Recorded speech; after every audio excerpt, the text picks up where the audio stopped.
I always loved Cartoon Network when I was growing up. It was my favorite channel to watch. Even today, it has some good shows like Adventure Time and Regular Show. One of the newest shows on the network, The Amazing World of Gumball, is a pretty cute and mildly entertaining show. Not really my cup of tea. It's a little immature, but my little brother seems to like it a lot. And one day, I was watching Adult Swim when I realized I'd been up so late, I hadn't even kept track of time. It was already 4 a.m. I don't really recall ever watching Adult Swim this late, so I stayed awake to see what would happen when it ended. A little bumper showed up at the bottom of the screen during a commercial break. It said that a special episode of The Amazing World of Gumball was about to come on. I was a little confused about an episode of a very popular new show coming on this early, but I was bored and decided I would watch it, thinking it might come on later in the day, so I could spoil it for my brother. Sort of mean, I know. The flashy and energetic intro theme played, and although it was played a little differently than I recall, the music was a little different and the show's logo wasn't animated. Its colors were done rather sloppily as well, almost like something a little kid would do on a doodle board or a glow board. I ignored it, assuming that it was done just for this special episode. The title of the episode was The Grieving. Sort of sad title, but I didn't really pay too much attention. It began with Gumball, the show's 12-year-old protagonist, standing alone facing a corner of his dimly lit classroom. He looked absolutely miserable, a far cry from the cheerful demeanor he usually had. There was no one else in the room, not even his best friend and adopted brother Darwin the goldfish. And the windows in the room clearly showed the night sky outside. I was really starting to get confused. Why would he be at school at night? And why was he standing in the corner all sad and alone? After about what seemed like a minute of Gumball standing somberly in the corner, the scene suddenly changed. We were in Gumball's house. Once again, the scene is silent and a little disquieting. Richard, Gumball's enormous rabbit father, walks in from the kitchen, and he looked even more miserable than Gumball had in the previous scene. Richard isn't wearing his usual attire. He's dressed in a fancy black suit, a little uncharacteristic of him as he's usually a slob. He sighs and slumps down on the sofa, starts sobbing intensely, sounding like someone who just lost something important. I was starting to get a little creeped out. Where was the silly, fun cartoon that I usually looked forward to watching with my younger brother? This was something completely different. I was beginning to think that this might have been something the creators did as an experiment or something, a test of the animation or sound perhaps. Though it couldn't have been aside from the opening theme, which was still different from the final shows. The episode had been much quieter than it usually was, only the subtle sounds and very little music, and the animation was not anything to write home about either. It was done a bit like an amateur Flash on Newgrounds. The character design was somewhat sloppy and rushed looking, and the real-life backgrounds used for the show looked different. As confused and somewhat frightened as I was for some reason, I kept watching it. Poor Richard was still sobbing on the sofa as the front door opened suddenly, making me jump a bit at such a loud noise, and Gumball's mother Nicole, a blue cat like him, stepped in. Like Richard, she wasn't wearing her usual outfit. For some reason, she was in a black dress, and was wearing a pretty black hat to match. Nicole sat down on the couch to comfort her husband, although she was looking a bit saddened herself. By this point, Richard's crying had begun to get more pained and miserable sounding. This wasn't the normal cartoon crying on the show. This was realistic and almost depressing crying. I almost felt like sobbing myself. Finally, after what seemed like hours, the sad scene at home ended, as it shifted back to the school. We weren't in Gumball's classroom this time. We were in Principal Brown's office. Nicole and Richard were there in their usual clothes, looking more normal and happy than they had before, but still slightly worried. Principal Brown, however, looked extremely sad. They quietly and somberly informed them of their children. Aeneas and Darwin were not present after lunch earlier that day. They hadn't been seen at all the rest of the day. Nicole was suddenly furious at him. She began spouting various insults and calls at him that I don't think would have made it on a more mature program like a regular show. I was laughing at this because it seemed sort of funny for Nicole to flip out in this manner and start swearing like a sailor in a G-rated cartoon, but my outlook soon changed when Principal Brown told her something else, after she finally had quieted down. His eyes began to tear up as he informed them that they eventually were found. But they had not been found alive. He then went into graphic and nearly nauseating detail describing how their bodies were found, their parents sitting in utter shock. I could hardly believe what was happening. How could such a cheery and fun kids show be taking such a dark and twisted turn? I was considering turning the television off, but I was too scared to be left in the dark by now, nearly frozen by fear and disturbed intensely at the terrible things that he was saying.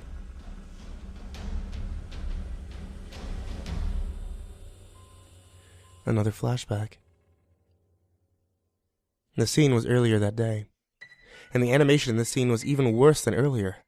They said it was very uncharacteristic of both Darwin and Aeneas to go skipping school like delinquents.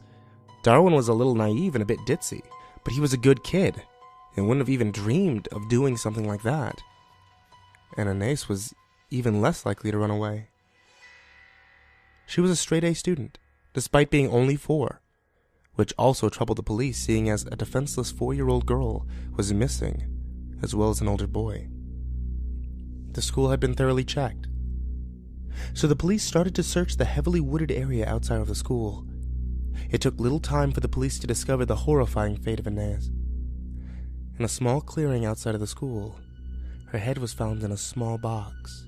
You likely would have expected something like that to be shown in a show's cutesy art style, but it was nothing like that at all. Realistic blood covered the box inside and out, while her head was done in a normal style, but was drenched in blood and some other fluids.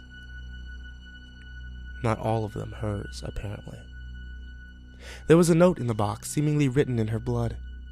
It was never stated during the episode what exactly was written on the note, but apparently led to the rest of her remains, and Darwin's heavily mutilated corpse. What I remember most about this scene was how out of place it seemed. All the blood and gore from Darwin and Aeneas' slaughtered and dismembered remains were done in a very realistic and disturbing way. It looked like the scene had been taken from a crime scene photograph done by professionals, not something from a cartoon. The way the scene was animated was different from most of the show as well. You may know that characters from the series are done in vastly differing animation styles, from flash animation to CGI, and I think that there's even a character done by somebody putting their chin upside down to make a face. This particular scene wasn't like anything I'd ever seen in the show before. Every little detail on Darwin's face was clearly illustrated. He looked like a little like a zombie. His face was very pale. His eyes had been gouged out by someone. Aeneas fared no better, or what was left of her anyway. Her stomach had been torn open. Her intestines were strewn around the trees and bushes in the woods, done once again in a very morbid and realistic style. I was feeling very ill by the time this incredibly disturbing flashback had come to an end, so I quickly ran to the bathroom to vomit. I was feeling better after upchucking, so I had realized I had good timing and had run to the bathroom during a commercial.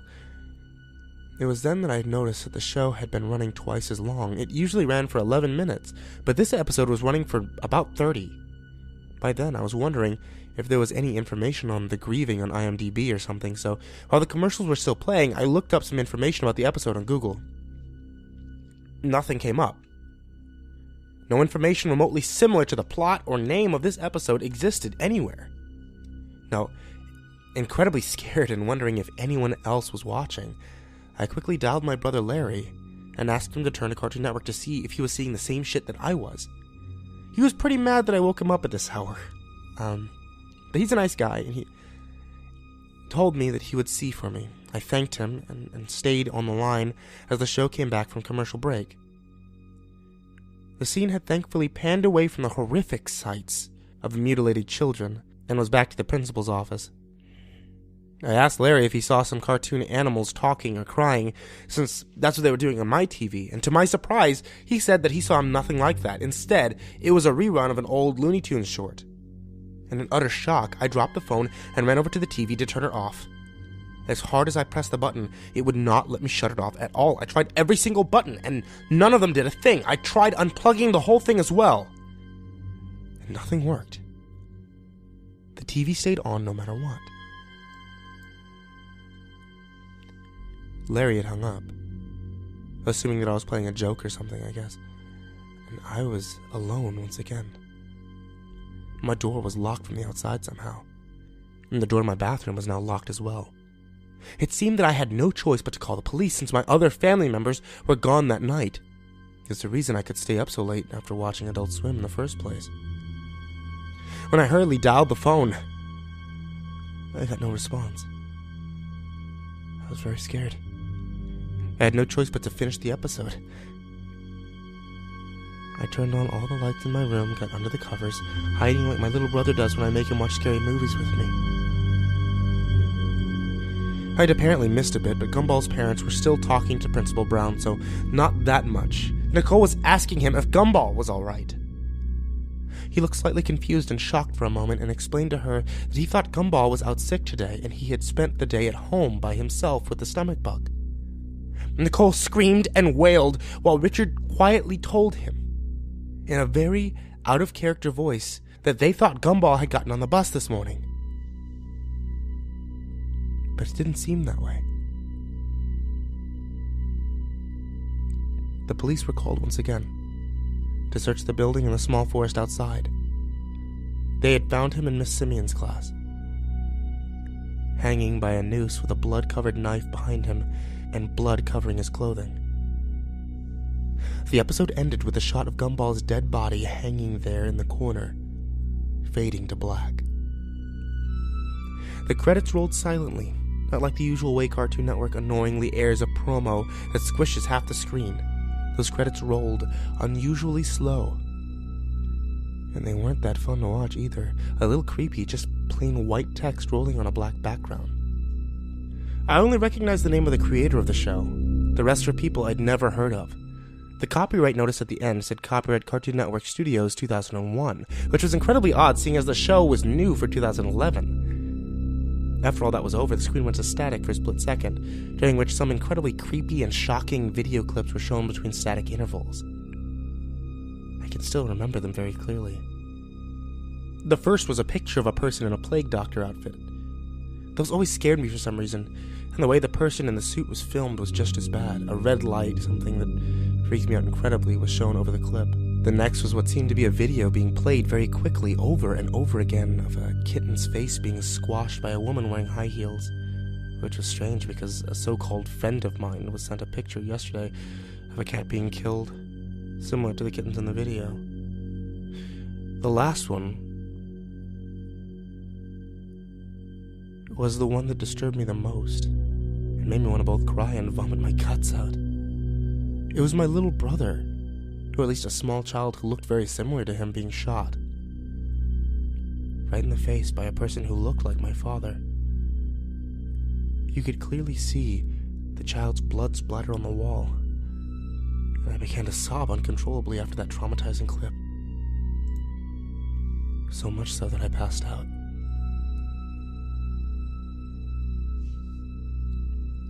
When I woke up, my door was unlocked. My television was turned off. I went to go call the police on the home phone in my kitchen and report that I'd seen some very disturbing things on TV and that my door had been locked. When they arrived, they could find nothing like what I remembered from earlier this morning. My internet history had been cleared. They were angry at me and just assumed that I had a bad nightmare, when I was sure that I hadn't. Thankfully, one of the officers felt bad for me and took me out to a small diner so I could recollect my thoughts. At the diner, I remembered that my family was out visiting my aunt, and they were supposed to be back by noon or so. It was already 11, so the officer and I drove back, only to find a whole squad of police cars and even some government agents at my house. They explained to me that my little brother was missing, and that my mother and father were major suspects. I was freaking out and trying to tell them about the disturbing clip of the boy who looked like my brother being shot in the head, but they wouldn't listen. I stayed with my older brother, Larry, who wouldn't believe me either, still insisting that all he saw was an old Looney Tunes cartoon and nothing at all creepy or weird. The cops eventually told me they would contact Turner Broadcasting and tell them about the incident. A representative of Turner Broadcasting came to my cousin's house to talk to me in private about what I had seen and experienced that night. He was very kind. but it all seemed a little like some sort of front. After I could tell him all I remembered, he agreed to play back that day's programming from when the incident with the disturbing Gumball episode had occurred. And to my shock, all that was airing at that time was an old Looney Tunes short. Nothing more, nothing less. I hysterically sobbed and moaned that what I had experienced and seen was completely real, but no one listened. Eventually, I discovered that Ben. So I sent a message to him about the episode. And this was the reply I got. One thing, how in the heck did you find that? I never, ever, ever thought I would have to think about that old shame again. Don't tell anyone this. But the amazing world of Gumball goes back further than you would know. I used to have a really boring job as a teen, and I sketched little drawings of the Wattersons and friends. The episode that you saw was never supposed to be seen by anyone but me and a few friends of mine. It was a very, very awful thing to do, but we made that episode as a joke. A guy from my old job who everyone hated had lost a child to a crazed serial killer, who is apparently still out there somewhere. Anyway, we made it so that we could make fun of how he came into work, usually crying like a fool, which is why you saw Mr. and Mrs. Waterman crying so much in the episode. I know. I am deeply sorry for what I did, which is why I tried to bury that stupid thing years ago. Literally, I went out into the countryside with my friends, dug a hole, and buried it. What I don't get, though, is how you describe the blood and guts and stuff. We didn't have any scene with Darwin, any bodies being found. All that happens in the episode is the parents are informed of the kids being found dead, and them crying like crazy. We didn't even draw anything in the episode like that, at all. We're not that sick. Now here's my theory. The lunatic who killed that man's child found the tape that we buried, watched it, heavily edited it, then he hijacked the TV station near you, and got the episode to air on your local Cartoon Network station. Now, why your brother couldn't see it, I have no idea. Why it seems you're the only one who saw it, I have no idea either. I'm sorry. I just don't know. Now for the explanation that you've been waiting for, the clips at the end, I don't know. I don't. I'm deeply sorry from the bottom of my heart, but I don't know why those clips were aired. I'm sorry, I really am. But me and my friends are just the only ones who made those scenes with Richard and Nicole crying. That's it. I'm so sorry. I'm so deeply sorry. Best wishes. Everyone involved with the Grieving.